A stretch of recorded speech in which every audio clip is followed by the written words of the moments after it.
de l'Ahmadiyya pour ceux qui ont fait des sacrifices pour l'Ahmadiyya. Priez aussi pour les progrès de la Jamaat. Vous devez aussi prier pour ceux qui vivent dans votre environnement immédiat. Vous devez prier pour le pays où vous vivez. Le croyant sera un vrai croyant lorsqu'il va prier pour le pays dans lequel il vit.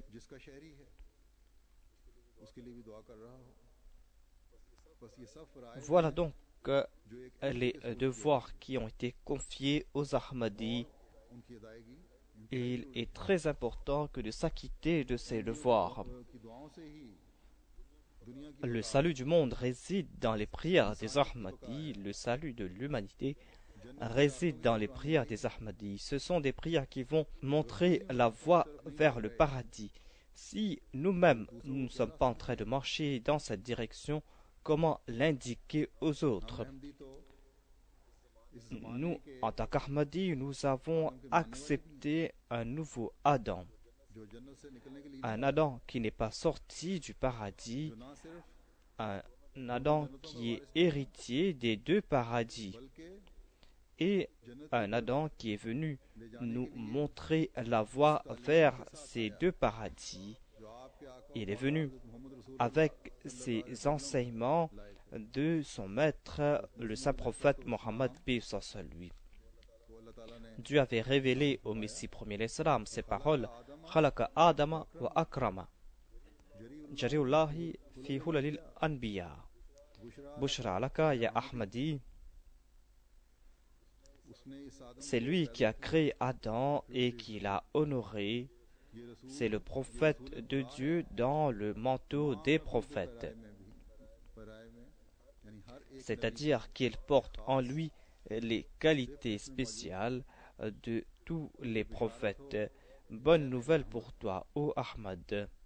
En commentant sur la partie de la révélation, il est dit: Jariullah, le Messie premier l'Islam, déclare que cette partie de la révélation signifie que je possède une partie des qualités spéciales de tous les prophètes qui sont venus au monde depuis Adam jusqu'à présent, qu'ils soient des prophètes israélites ou non israélites.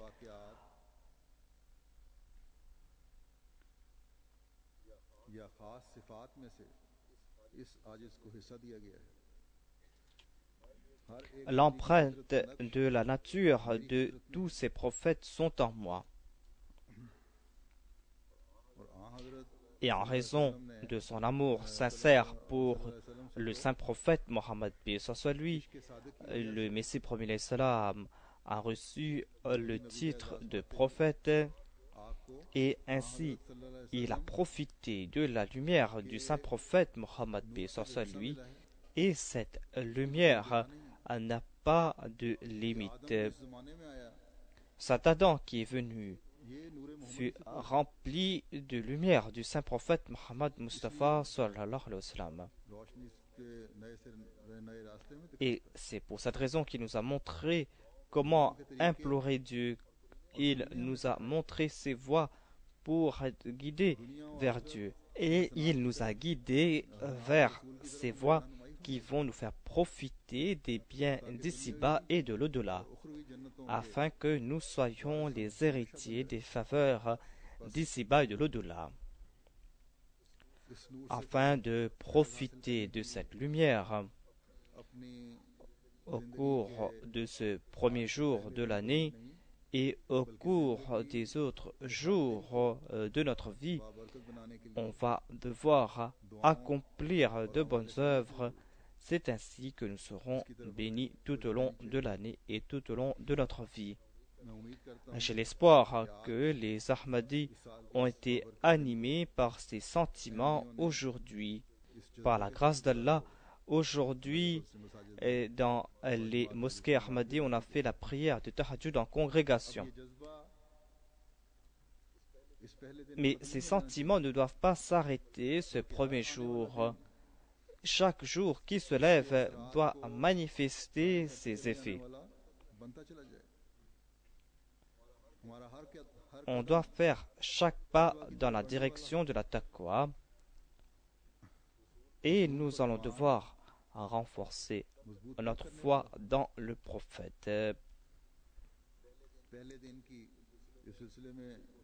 Les efforts faits le premier jour doivent avoir de l'effet sur les autres jours de l'année. Allah déclare dans ce verset que j'ai cité au tout début: Ô vous qui croyez, craignez Allah et croyez en son messager. Il vous donnera une double part de sa miséricorde et vous pourvoira d'une lumière dans laquelle vous marcherez, et il vous pardonnera. Et en vérité, Allah est très pardonnant, miséricordieux. Voilà donc le signe et le statut d'un croyant. Sa foi ne repose pas sur la croyance de l'expiation des péchés d'Adam et des fils d'Adam par la mort maudite d'une personne. Au vrai croyant, Allah déclare que sa vie est une lutte constante. Sa vie est un sacrifice perpétuel et qu'il doit craindre Dieu et qu'il doit se maintenir sur cette voie et qu'il est important de s'acquitter de ses devoirs envers les hommes, tout comme il est important de faire des progrès spirituels et de s'acquitter de ses devoirs envers Dieu. Il doit faire des progrès spirituels et il doit aussi faire des efforts pour sauver sa société des péchés. Il doit expliquer cela au monde. Il doit leur expliquer que l'on ne doit pas accueillir le nouvel an en se saoulant, en commettant des infamies, mais qu'on doit se présenter devant Dieu le cœur pur. C'est ainsi qu'on doit accueillir la nouvelle année. On doit se présenter à Dieu, on doit l'implorer afin de progresser spirituellement. Et pour s'acquitter de ses devoirs envers ses créatures, on va devoir faire des sacrifices et on va devoir implorer son pardon. On doit agir ainsi afin qu'Allah nous protège de l'enfer d'ici-bas et de l'au-delà. Chacun devra répondre de ses actes. Personne ne pourra expier les péchés d'un autre. Voilà donc les bonnes actions à accomplir, des bonnes actions qui vont nous faire profiter du paradis ici-bas et dans l'au-delà.